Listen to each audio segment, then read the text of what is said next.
So what should we say? I don't know. Let's get some terms. We got erratic.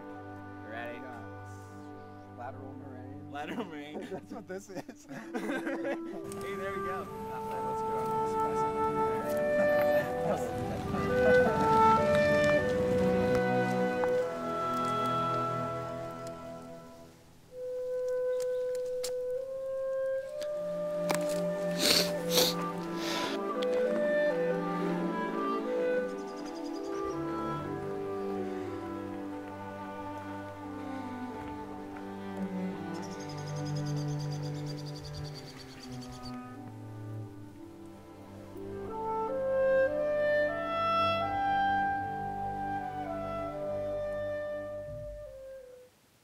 Hello, and welcome to Discovering Your Planet.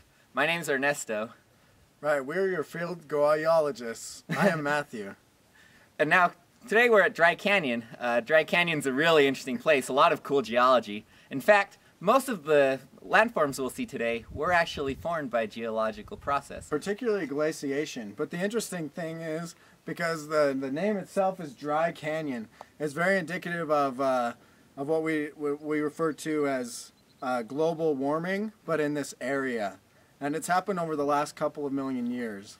Now today we're going to see what the effects of global warming were, and we're going to see how tectonics influence the landforms we see today.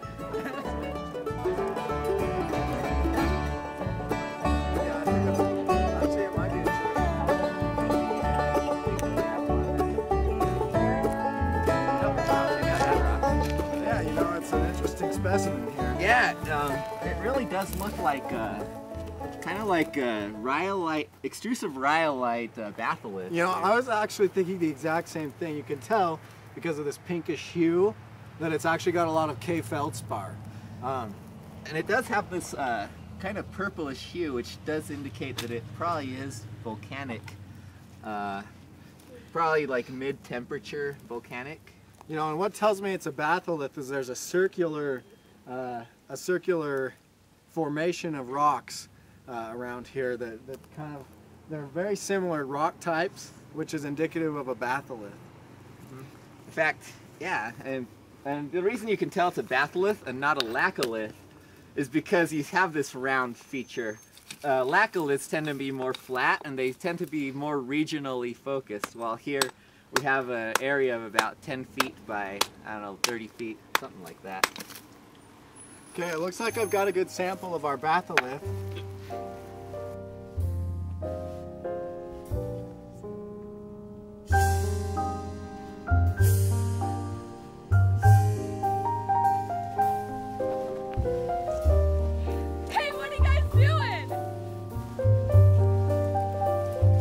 Okay, well, it looks like a couple of bush dwellers just popped out and were interested in what we were doing. And their names are? Taya and Ann. And we were just going to show them a little bit about what we were doing. We were just explaining to them about how we found this rhyolite batholith here and how it's indicative that isn't that limestone? Well, a good way to find out. I mean, it really could be anything, you know. But as geologists, no, I'm pretty sure it's limestone. Okay, well as geologists, we like to drop acid, and so what I'm gonna do is drop a little acid right here, and we're gonna see if drop a little on this little specimen too, just so we can you know, verify that it's the same content. Okay. So drop some acid. Okay. There you go. On the limestone. We should. Okay, so the bubbling, it really is indicative of a limestone, either that or probably a dolomite. But since we have the opinion of the bush dwellers that it's probably a limestone. Yeah. Yeah. We sleep on it. We should know. All right. Well, cool. God's craftsmanship on this beautiful limestone. Ooh, gotta love it. It's just, you can't find this everywhere. Dry Canyon is just the best place. And the detail is gorgeous. You know, a lot of the locals think that the main rocks around here is limestone. But something I'd like to show you, if you'd come over here, is this is really a large mixture. And look, you'll find big pieces, big chunks, but at the same time you'll find really little ones. And that is indicative of a turbidite, which happens in the ocean, of course, shallow oceans, which is where limestone is formed, which would explain exactly why we do find limestone. But not everything is limestone, because in the turbidite, what happens is there's a big release of energy and everything gets mixed together. And so what we're finding here is not only limestone, but we have like this, this granite right here. And this is... Exactly. Like you said, turbidite, we have underwater energy that is stored up. Oh, sorry. and just like my friend here, we have all this volatile energy stored up, and so... Dude, you should cut right now. Yeah.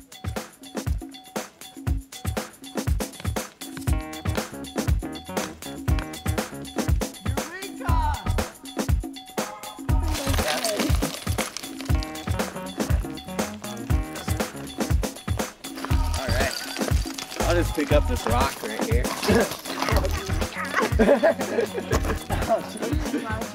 Well, what I found here is a little bit of a... Limestone. Actually, it's travertine, right, Ernie? Yeah, it is a travertine, and you can tell if you look closely, you see some crystallization. And in fact, I got the acid again. Now, when we drop acid, we really like that bubbling effect that we get there, which tells us that this is a travertine. You know, here's another really good sample, so don't put the acid away just yet. I want to show that this nice layer right here is really indicative that it's a travertine, because it's very banded. Travertine is always found with bands, and so if we drop a little acid on there, you can really tell. Yeah, see? And then we get that bubbling effect again, which Ernie said that he's right. We really like that.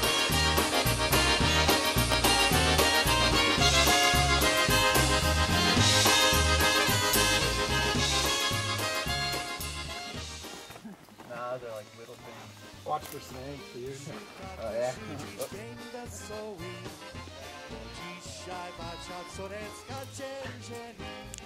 Alright, this is very interesting here. What we have is kind of a waypoint marker.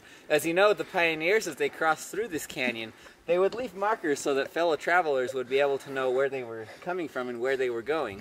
And so, what we have here is what they would do is they would put these waypoints on weather-resistant surfaces. And right here we have a bedding plane of a cubic dike, which is volcanic, and so it's very resistant to weathering. And so, as you can see, it's been already about 150 years, and we still have this in very good condition. And it just shows the wisdom of the pioneers and their smarts in geology. Smarts? I couldn't think of a word. You might talk about geology right now. You know, I'm just looking up here at this karst topography. It's really interesting stuff. Yeah, you know, we do have that hummocky terrain that's really associated with glaciology. And so we can tell that we did have some kind of either continental glacier, or maybe we were walking along a moraine, which is probably more likely. Yeah, you know, it goes along with Dr. Rupert, what she said about how we used to think the glaciation was a lot smaller, but it's actually has a much larger magnitude. Mm-hmm. And that's why we see such massive moraines here. Usually with normal glaciation, we don't get stuff like this here. You know, and we're going to take you up a little further, and we're going to show you some up-close moraines. We're going to be able to show you some breccia that formed from the glaciation. So we're just going to climb up a little further, and we'll show you a little bit about that.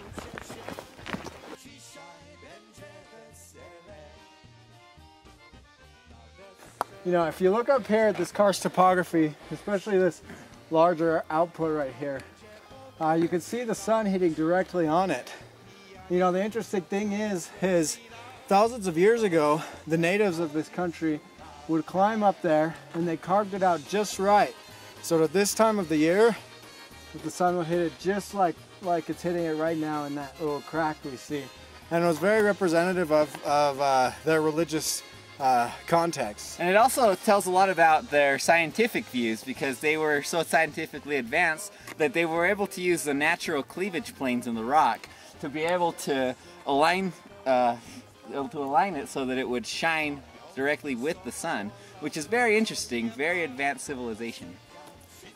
You know, Ernie, I think you're right. If you look up there, you can see it's probably got about, I'd say, 4 cleavage planes. If you look, there's one that's horizontal, vertical. There's one that's vertical the other direction.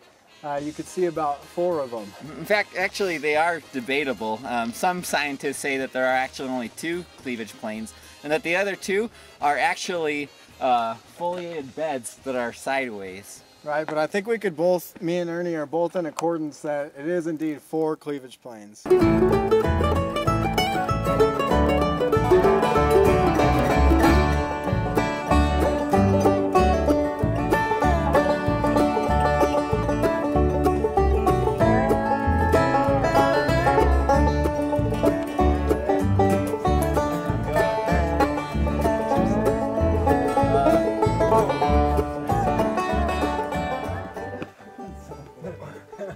This demonstrates both the porosity and the permeability of karst formations.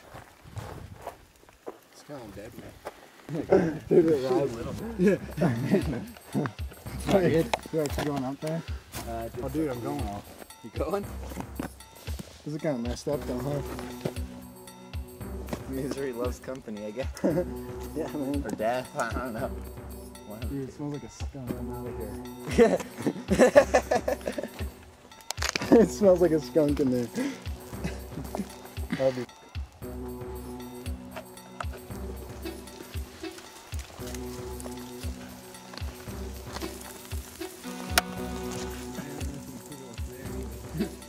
You should have smelled that. It was like perfect skunk.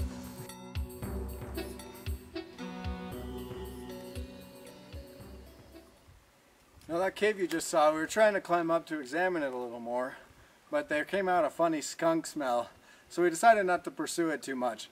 But from here down below we can tell a little bit about it.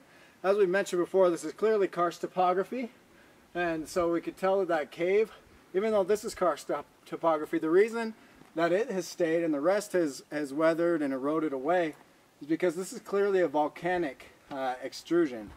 Mm-hmm. And volcanic rock is it's known well for its karst topography. In fact, here we have a solution valley, and like Matt said, we do have that really distinct smell to it. And that's because volcanic rock is high in sulfur, and also it attracts skunks, and so that's one reason why we didn't pursue the cave anymore. Right. You know, that's a good point, because when you are doing field geology, even though things can be interesting, you do want to be careful about any hazards that you might come across.